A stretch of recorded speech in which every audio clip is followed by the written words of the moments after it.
ನಾವು ಈಗ ಒಂದೇ ಬೆಳೆನ ನಾವು ಇದು ಮಾಡ್ಕೊಂಡು ಹೋದರೆ ಈಗಿರೋ ರೈತರಿಗೆ ಸರಿಯಾದ ಬೆಂಬಲ ಸಿಗ್ತಿಲ್ಲ. ನಾವು ಈಗ ಚಳ್ಳಕೆರೆಗೆ ಹೋಗ್ಬಿಟ್ಟು ಗೊಬ್ಬರ ತಗೊಬಂದು ನಾವು ಅದನ್ನ ಇದು ಮಾಡಿದ್ರೆ ಯಾವುದೇ ಕಾರಣಕ್ಕೂ ನೆಲ ಎಲ್ಲ ಇದಾಗುತ್ತೆ, ಬೆಳೆ ಬರೋದಿಲ್ಲ. ನೆಕ್ಸ್ಟು ನಮ್ಮ ಮುಂದಿನ ಪೀಳಿಗೆಗೆ ನೆಲ ಅನ್ನೋದಿರಲ್ಲ, ಇದು ಬಂಜರು ಭೂಮಿ ಆಗಿಬಿಡುತ್ತೆ. ನಮ್ಮ ನೆಲ ಬಂಜರು ಭೂಮಿ ಆಗಿಬಿಡುತ್ತೆ. ಅದರಿಂದ ನಾವು ಆರ್ಥಿಕವಾಗಿ ನಾವು ಮಕ್ಕಳನ್ನ ಓದಿಸೋಣ.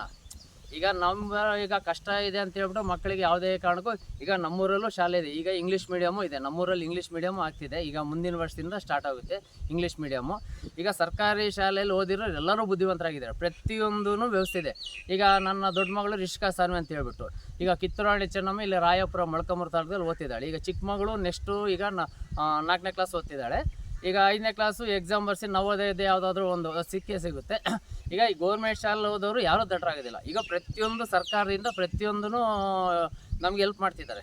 ಯಾವುದೇ ಆಗಲಿ ಈಗ ನಾವು ಧರ್ಮಸ್ಥಳ ಸಂಘದಿಂದ ಈಗ ನಾನು ಒಂದು ಸಂಘದಲ್ಲಿದ್ದೀನಿ, ನಮ್ಮ ಮನೆಯವರು ಒಂದು ಸಂಘದಲ್ಲಿದ್ದಾರೆ. ಅದರಿಂದ ನಮಗೆ ಯಾವುದೇ ಕಾರಣಕ್ಕೂ ಕಮ್ಮಿ ಬಡ್ಡಿಗೆ ಸಿಗುತ್ತೆ. ಈಗ ಈಗ ಹೂ ಬರೋದ್ರಿಂದ ನಮಗೆ ವಾರ ಕಟ್ಕೊಂಡು ಹೋಗೋಕ್ಕೆ ಏನೂ ಸಮಸ್ಯೆ ಇಲ್ಲ. ಅದರಿಂದ ಲಾಭ ಆಗಿದೆ ಹೊರತು ಸಂಘದಿಂದ ನಮ್ಗೆ ಯಾವುದೇ ರೀತಿ ಅದನ್ನು ಬಳಸ್ಕೊಳ್ಳೋ ರೀತಿ ಇರುತ್ತಲ್ಲ. ಸುಮ್ಮನೆ ತಗೊಬಿಟ್ಟು ನಾನು ಹೈನುಗಾರಿಕೆ ಮಾಡ್ತೀನಿ ಅಂತ ಹೇಳ್ಬಿಟ್ಟು 2 ಆಕಳ ತಗೊಂಡು ಅವ್ರ ಫೋಟೋ ತೋರಿಸ್ಬಿಟ್ಟು ಮತ್ತೆ ಅವ್ರು ಓದಾಟಿಗೆ ಮಾರಿಬಿಟ್ಟು ಸರ್ ಈ ವಾರ ಕಟ್ಟಲಿಲ್ಲ, ಯಾಕೆ ಕಟ್ಟಲಿಲ್ಲ, ನಾನು ಇಷ್ಟಿದಾಗ ಕಟ್ತೀನಿ ಅನ್ನೋದು ಅವ್ರು ಯಾವುದೇ ಕಾರಣಕ್ಕೂ ಅವ್ರನ್ನ ಯಾಕಂದರೆ ಈಗ ನಮ್ಮ ನಂಬಿಕೆ ಮೇಲೆ ಯಾವುದೇ ಶ್ಯೂರಿಟಿ ಇಲ್ದಂಗೆ ನಮಗೆ ಒಂದು ಆಧಾರ್ ಕಾರ್ಡಿಂದ ಅವ್ರು ಕೊಡ್ತಿದ್ದಾರೆ ಅಂದರೆ ನಮ್ಗೆ ಭಾಳ ಹೆಮ್ಮೆ ಆಯಿತು. ಈಗ ನಾವು ಪ್ರತಿ ವಾರನೂ ಇಬ್ಬರದು ಕಟ್ಕೊಂಡು ಹೋಗ್ತಿದ್ವಿ. ಯಾವುದೇ ಕಾರಣಕ್ಕೂ ನಾವು ಸಂಘದಲ್ಲಿ ನಾವು ಇರೋದ್ರಿಂದ ಭಾಳ ನಮ್ಗೆ ಅನುಕೂಲ ಆಗಿದೆ ಸರ್. ಇದರಿಂದ ನಾವು ಬೇರೆ ಹೋಗ್ಬಿಟ್ಟು ನಾನು ಅಲ್ಲಿ ದುಡಿತೀನಿ ಇಲ್ಲಿ ದುಡಿತೀನಿ ಅಂದರೆ ಸರ್ ರೈತರು ಆತ್ಮಹತ್ಯೆ ಮಾಡ್ಕೊತಾರೆ. ಏನಕ್ಕೆ ಮಾಡ್ಕೊತಾರೆ ಸರ್? ಈಗ ನಾವು ಕಷ್ಟ ಬಿದ್ದರೆ ಆತ್ಮಹತ್ಯೆ ಮಾಡ್ಕೊಳಕ್ಕೆ ಸಾಧ್ಯ ಇಲ್ಲ. ಈಗ ಬೇರೆ ಮೆಕ್ಕೆಜೋಳ ಸರ್, ಒಂದು ಇದರಲ್ಲಿ ಒಂದು ವರ್ಷ 2400 ಇರುತ್ತೆ, 1000-2000 ಕ್ವಿಂಟಲ್ ಇರುತ್ತೆ.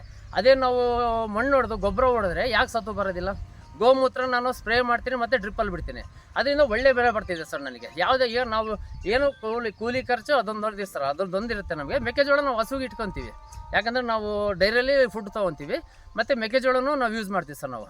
ಅದರಿಂದ ನಮ್ಮ ಭಾಳ ಹೈನುಗಾರಿಕೆ ಭಾಳ ಈಗ ನಾವು ಬೇರೆ ಕಡೆಯಿಂದ ತರೋದಕ್ಕೆ ದುಡ್ಡು ಕೊಡ್ತಾ ಇರೋದಕ್ಕಿಂತ ನಮ್ಮದೇ ಮೆಕ್ಕೆಜೋಳ ಇರುತ್ತೆ, ನಾವು ಅದನ್ನು ಹಿಂಡಿ ಮಾಡಿಸ್ಬಿಟ್ಟು ಎಲ್ಲ ಇದು ಮಾಡ್ಕೊತೀವಿ ಸರ್.